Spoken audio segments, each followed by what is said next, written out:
is in the news. Now, you're going to have to stay with me. Just stay with me. Okay? I'm going to tie this back into LSU. I promise you, it's going to be tied back into LSU. But in case you missed it today, Tyler Buchner, who was the former starting quarterback for the Notre Dame Irish, went into the transfer portal today. Kid has not had a great career. He's had a really bad career in reference to he's just had a lot of tough breaks.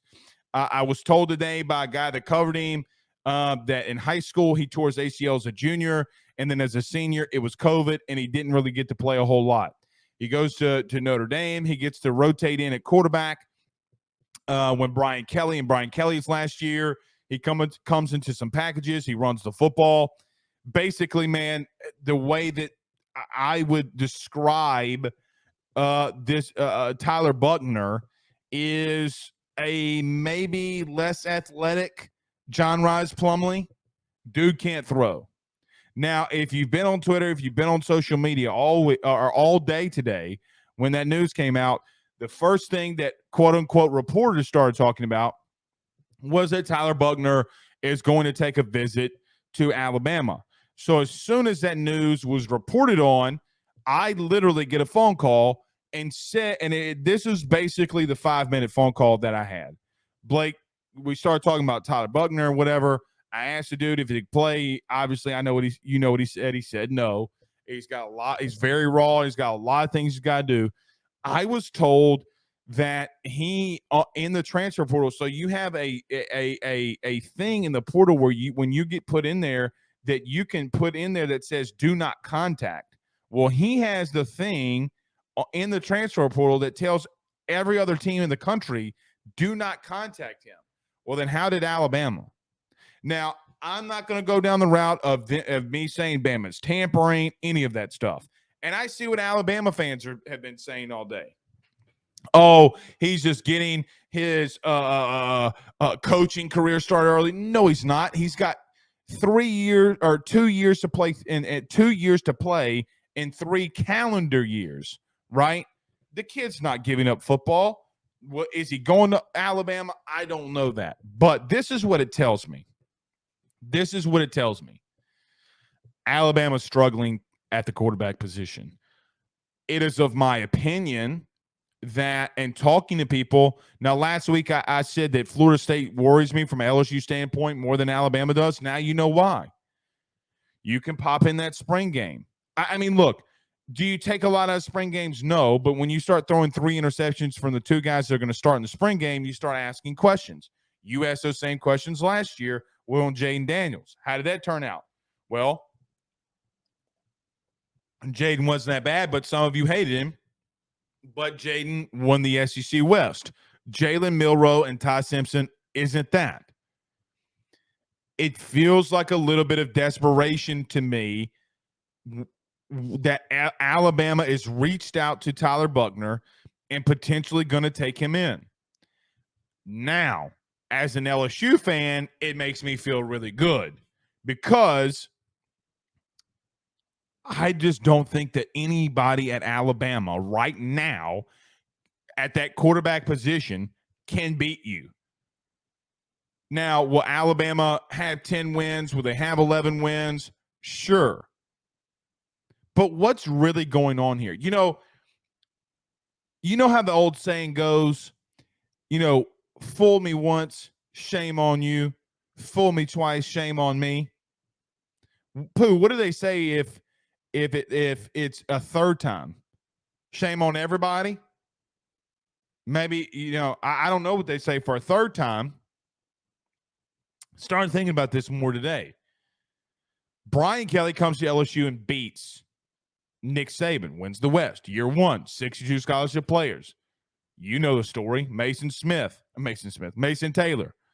Catch from Jayden Daniels, pylon, 2-point conversion, good. LSU wins the West. Do you remember it? I remember it. Pooh says, fool me 3 times. I'm dumb as hell. It's true.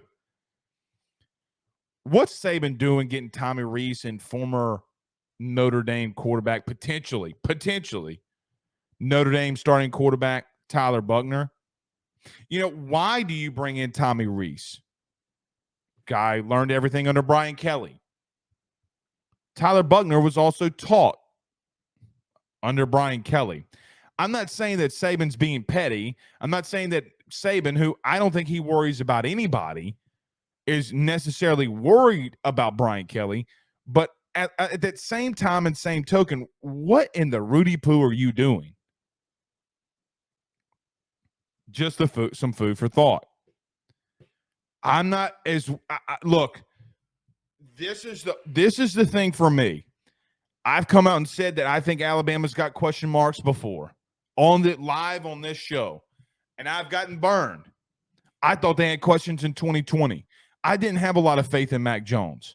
I thought he could be really good. I had more confidence in Mac Jones than I have in these two quarterbacks now. And I just don't know if I'm going to question Nick Saban. I don't know if I mentally can go there yet. But what I do know is, man, he's making some moves that are really, really head-scratching. Now, for me,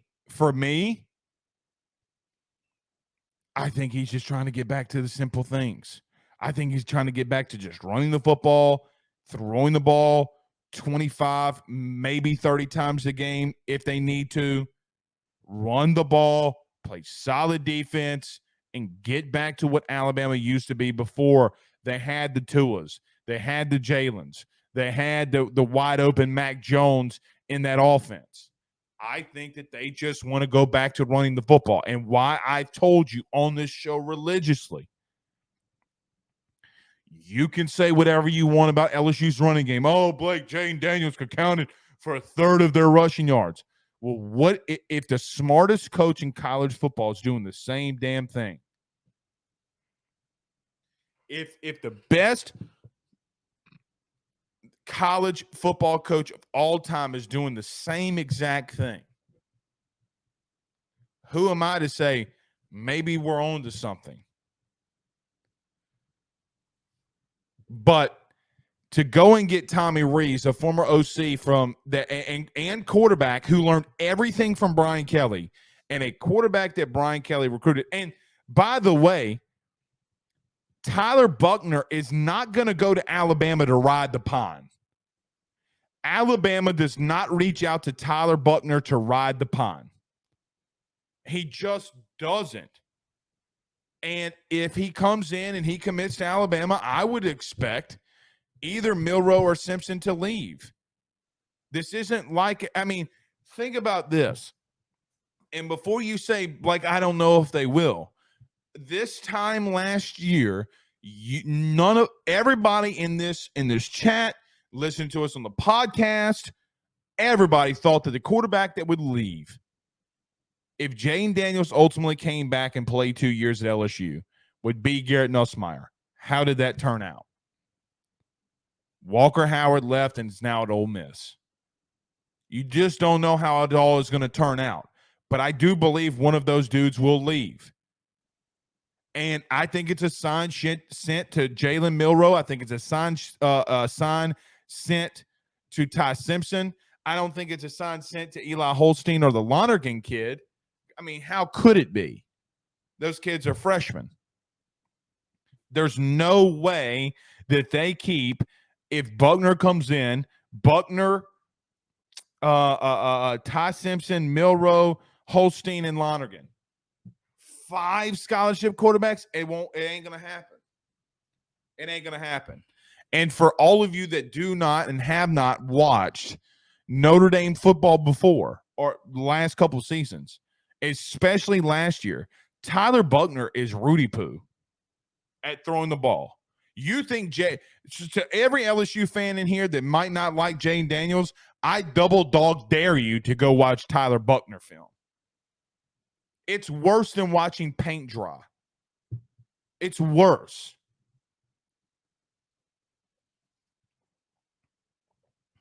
The dude would have to take massive, and I'm talking about massive leaps and bounds for him to come in the SEC and do anything remotely good. But you cannot convince me that it's not a show that Saban's a little worried. I don't remember a time that Nick Saban has gone into a season where he's done this many questionable things. Kevin Steele's not a bad DC. He's not a bad DC, guys.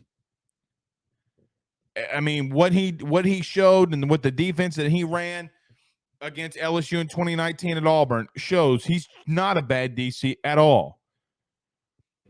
Questionable. Maybe he wanted Jeremy Pruitt. Maybe he'll ultimately get him.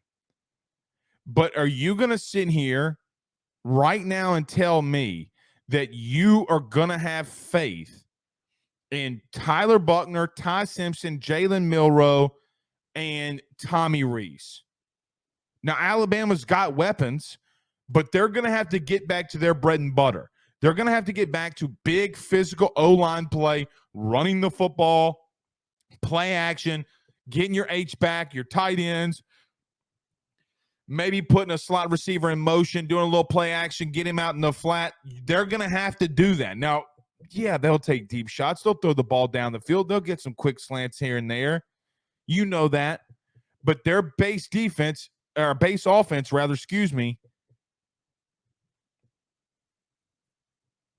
might be a little digressed from what we saw from Bill O'Brien. And I'm all right with that. My feeling coming into this, especially on April the 25th, when we got so much to go, so much time to go, so many things can happen. I just feel better about LSU today.